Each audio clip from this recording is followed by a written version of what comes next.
So hello guys, today I'm gonna talk about this book. Ini buku bener-bener bagus banget dan aku harap setiap dari kita baca minimal 1 kali aja buku ini. Jadi buku ini itu bercerita tentang kisah nyata dari penulisnya, yaitu Viktor Frankl, yang mana dia merupakan seorang tahanan kamp konsentrasi Nazi selama 3 tahun. Pada saat Hitler berkuasa itu dia merupakan salah satu korban dari kekejaman Hitler. Nah, di dalam buku ini sebenarnya kurang lebih dia itu menceritakan pengalaman dia saat dia berada di kamp konsentrasi. Oke, mari kita bedah sama-sama apa yang membuat buku ini menjadi sangat menarik dan menjadi sangat-sangat wajib buat kalian baca. Yang pertama adalah dia menekankan di dalam buku ini, jangan pernah kita itu menjadikan kesuksesan, uang, popularitas, segala hal itu sebagai tujuan. Tujuan kita adalah melayani, bermanfaat, berkontribusi untuk dunia gitu. Kita nggak menjadikan sukses sebagai tujuan, itu bukan tujuan utama kita. Kita menjadikan tujuan utama kita adalah membantu orang, bermanfaat bagi banyak orang, atau setidaknya bagi orang lain di sekitar kita. Itu adalah tujuan. Karena kalau kita udah lebih dulu memiliki tujuan, oke, gue harus sukses, gue harus punya banyak duit, gue harus populer dan lain-lain, maka kita nggak akan pernah dapat itu. Jadi jangan pernah fokuskan tujuan utama kita itu ke kesuksesan, uang, popularitas, dan semacamnya gitu. Tujuan utama kita adalah mengabdi, melayani masyarakat, berkontribusi untuk perbaikan dunia dan semacamnya. Maka kesuksesan dan kebahagiaan tanpa kita sadari akan mengikuti tepat di belakang kita. Karena kita udah lama gak mikirin kesuksesan, kebahagiaan, dan semacamnya. Tapi ternyata secara gak langsung kita dapat itu gitu. Banyak dari kita pastinya mengejar cita-cita atau impian atau tujuan kita. Hal yang pertama kita pikirkan adalah kesuksesannya dulu. Kita mikir, bisa gak ya ini jadi sukses? Bisa gak ya ini jadi terkenal? Bisa gak ya jadi populer? Tapi di buku ini, itu bukan tujuan utama kita. Kita gak ke situ gitu. Tujuan kita adalah melayani orang selain diri kita, bermanfaat untuk orang lain selain diri kita. Itu adalah tujuan kita. Insight selanjutnya yang ada di dalam buku ini adalah bahwasannya manusia itu harus punya sesuatu yang bisa membuat dia berani untuk terus bertahan hidup gitu.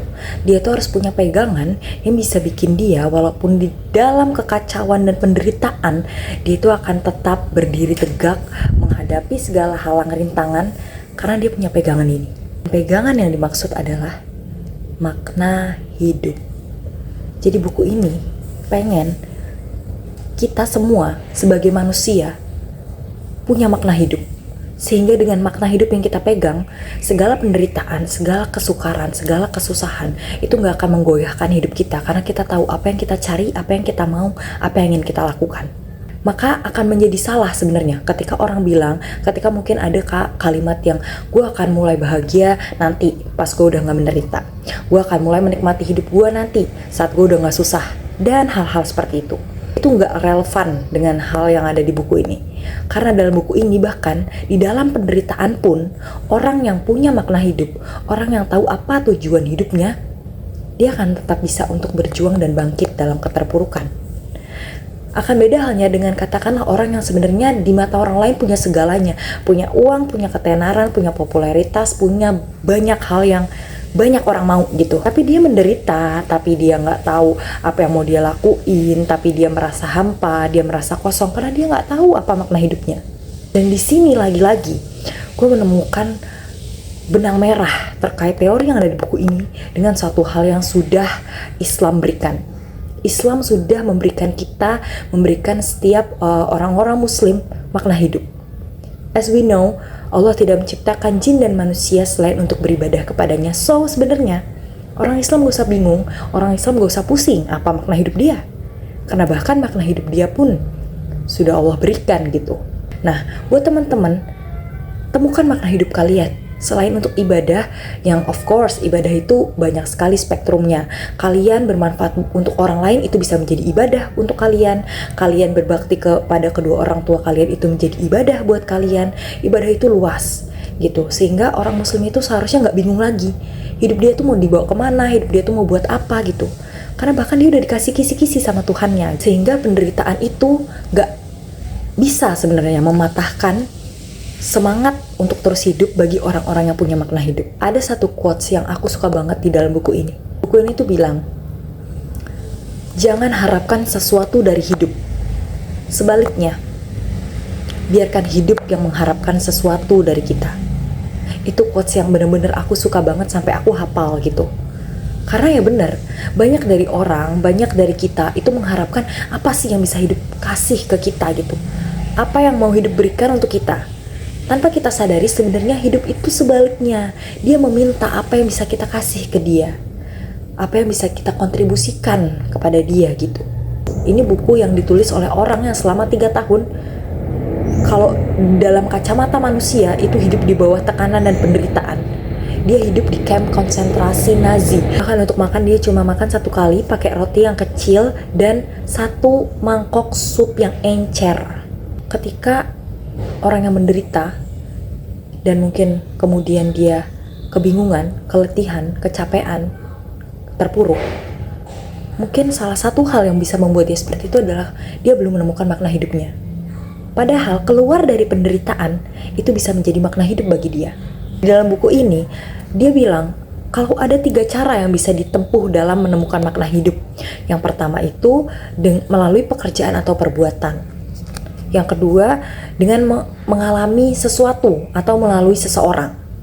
Dan yang ketiga adalah melalui penderitaan.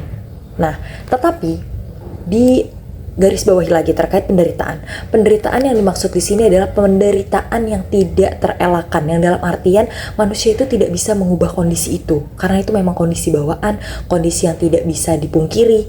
Kayak misalkan, apa sih penderitaan yang tidak terelakkan tuh? Kayak penyakit. Ketika orang punya penyakit ya, misalkan dia bisa sembuh, tapi kan dia memang punya penyakit itu gitu. Sehingga itu salah satu penderitaan yang memang tidak terelakkan, bahwa dia punya penyakit. Kemudian cacat dan semacamnya. Lalu penderitaan seperti apa yang itu sebenarnya terelakkan gitu, sebenarnya bisa untuk diubah. Kalau dari point of view ku sendiri, salah satu jenis penderitaan yang sebenarnya itu adalah terelakkan adalah kemiskinan. Kemiskinan itu adalah salah satu hal yang sebenarnya bisa kita ubah.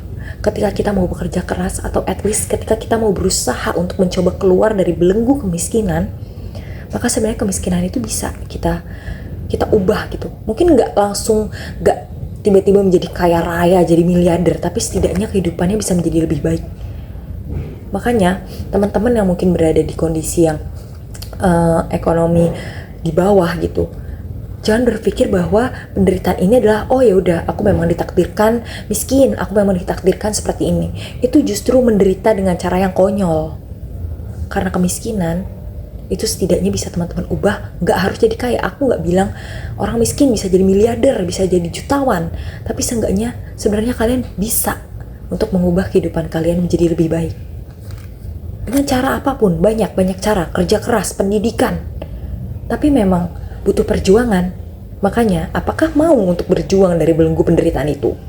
Teman-teman harus baca, terutama buat teman-teman yang mungkin lagi putus asa, lagi merasa menderita, lagi nggak tahu arah hidup dan tujuan teman-teman mau dibawa kemana. Teman-teman baca ini. Semoga buku ini bisa memberikan setidaknya secercah harapan, bisa menjadi guideline buat teman-teman menemukan makna hidup teman-teman sendiri. Karena itu cita-cita dari penulis ini. Dia mau dia bisa membantu orang-orang untuk menemukan makna hidupnya. Buat teman-teman yang kepo dengan isi bukunya, karena aku tentunya nggak menjabarkan segala hal yang ada di dalam buku ini, aku mau teman-teman sendiri yang baca dan cari tahu dan temukan insight yang paling menarik buat teman-teman sendiri. Aku akan tutup video ini dengan salah satu quotes di dalam buku ini yang juga sangat aku suka, yaitu dunia dalam kondisi buruk dan semua akan menjadi lebih buruk kecuali masing-masing dari kita melakukan yang terbaik.